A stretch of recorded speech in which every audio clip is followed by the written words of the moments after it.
Ibihe byiza nanone ukurikiye Biga Media, ndagushimiye cyane ko uhisemo gukurikira Biga Media. Uyu munsi turi ku itariki ya 17 z'ukwezi kwa 9 mwaka 2025, tukaba tugarutse kugira ngo tubagezeho amakuru agezweho abyutse avugwa muri iki gitondo. Ngira ngo niba utarakora subscribe kuri Biga Media, kora subscribe kugira ngo tujye tubana. Nge muri kumva nk'abandi mugisha Fabrice Mungu Imana n'abantu nk'abimfura cyane. Ngira ngo tubane nanone rero muri aya makuru y'uyu munsi. Abanyeshuri b'i Kigali basabwe kubyaza umusaruro shampiyona y'isi y'amagare. Minisiteri y'Uburezi yasabye abanyeshuri bo mu mujyi wa Kigali ko mu cyumweru bazamara batajya ku ishuri kubera shampiyona y'isi y'amagare bazakoresha icyo gihe mu kwiga no kumenya byinshi ku bijyanye n'umukino w'amagare. Ni ibikubiye mu itangazo Mineduc yanyujije ku rubuga rwa X kuri wa kabiri ku itariki ya 16 Nzeri umwaka 2025, yibutsa ko amashuri yo mu mujyi wa Kigali azafunga by'agateganyo mu gihe shampiyona y'isi y'amagare izabirimbanije. Minisiteri y'Uburezi ivuga ko nubwo abanyeshuri bazaba bajya ku ishuri ariko bashobora gukoresha uwo mwanya mu kwiga no kugira ubumenyi ku mukino w'amagare. Yagize iti abanyeshuri barasabwa gufata uyu mwanya nk'igihe cyo kwiga no kumenya byinshi ku mukino w'amagare n'uburyo utegurwa ku rwego mpuzamahanga. Minisiteri y'Uburezi kandi yashyizeho link cyangwa se umuyoboro w'igitabo cyihariye cy'uburezi cy'amarushanwa y'amagare harimo na UCI gishobora kwifashishwa mu masomo. Icyo gitabo kikaba gikubiyemo amasomo ateguye azaba agaruka ku irushanwa y'imikino y'amagare hirya no hino ku isi. Ni igitabo kigizwe na pashi zigera kuri 22 abanyeshuri bashobora kwifashisha muri iki gihe bazaba bari mu bihe by'ikiruhuko. Shampiyona y'isi y'amagare izabera mu mujyi wa Kigali guhera ku itariki ya 21 kugera ku itariki ya 28 Nzeri mu mwaka 2025. Nyuma yaho amasomo azakomeza guhera ku itariki ya 29 Nzeri umwaka 2025. Iyi minisiteri ivuga ko iyi minsi abanyeshuri bazaba batagiye ku ishuri izongerwa ku ngengabihe y'amashuri.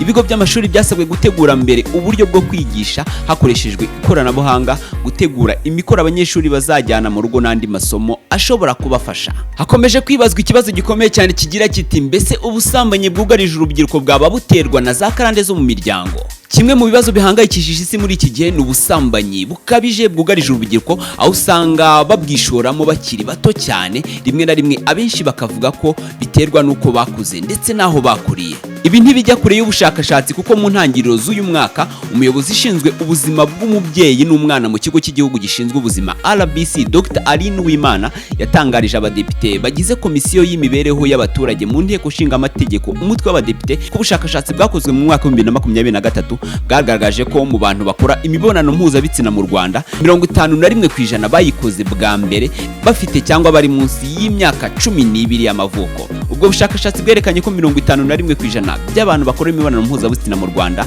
bayikoze bwa mbere bari munsi cyangwa bafite imyaka 12, aho 15% bayikoze bwa mbere bafite imyaka 13, naho 8.7% bayikoze bwa mbere bafite imyaka 14, 10% bayikoze bwa mbere bafite imyaka 15, naho 6.7% bayikoze bwa mbere bafite imyaka 16, 8.8% bayikoze bafite imyaka 17, naho 2.2% bayikoze bafite imyaka 18, naho 0.3% abo bayikoze bwa mbere bafite byibuze imyaka 19. Ni mu gihe ikigo cy'igihugu cy'ubuzima RBC kigaragaza ko mu myaka 3 ishize mu bagore bose bajya kusuzumisha inda 2% baba ari abana bari munsi y'imyaka 15.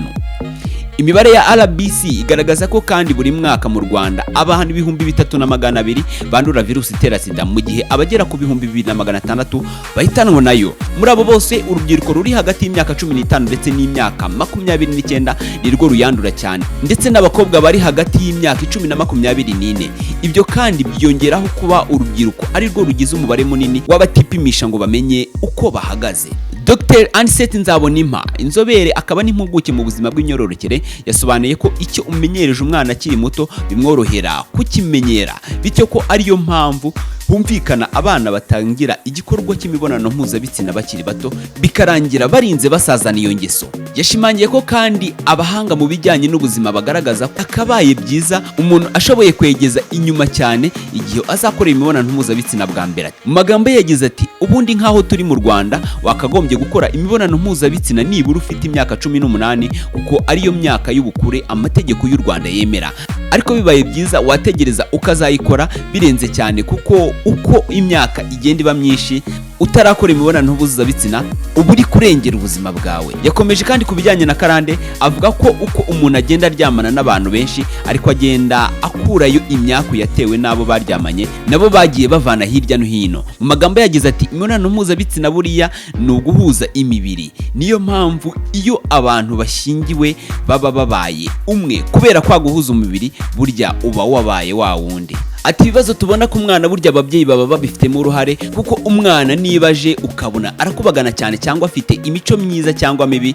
buriya biba bituruka ku babyeyi. Ni za Karande. Hari igihe ushobora kugenda ugasanga umuntu afite imyuka mibi, ni ukuvuga ngo iyo uryamanye nawe utangira nawe kuyikurura. Dr Nzabonimpa yasobanuye ko benshi mu rubyiruko bafite imbaraga n'amahirwe yo kwiteza imbere batabasha kugira aho bigeza kubera Karande zituruka mu miryango yabo. Ugasanga n'abantu bahora bajagaraye mu mutwe, bahorana inyatsi n'ibindi byinshi bitandukanye bidindiza iterambere ryabo.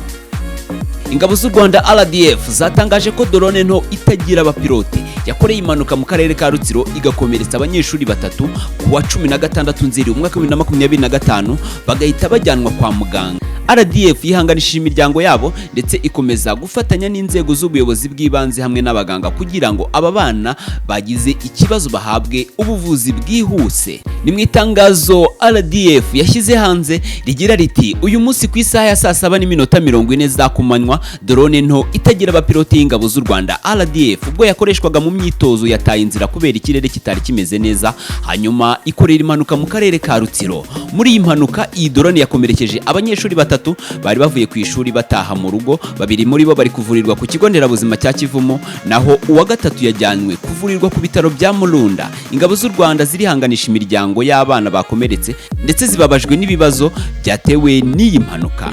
RDF kandi irimo gufatanya n'inzego z'ubuyobozi bw'ibanze hamwe n'abaganga kugira ngo aba bana bagize ikibazo bahabwe ubuvuzi bukwiye. RDF kandi iratanga ubufasha bukenewe haba ku bana ndetse no ku miryango yabo kugira ngo babashe kumererwa neza. Ndagushimiye we twabanye, ngira ngo niba utarakora subscribe kuri Biga Media kora subscribe kugira ngo tujye tubana amakuru n'ibiganiro bya buri munsi. Njye mwari muri kumva nk'abandi Mugisha Fabrice umungu w'Imana n'abantu nkabimfura cyane cyane, rabakunda. Ciao ciao.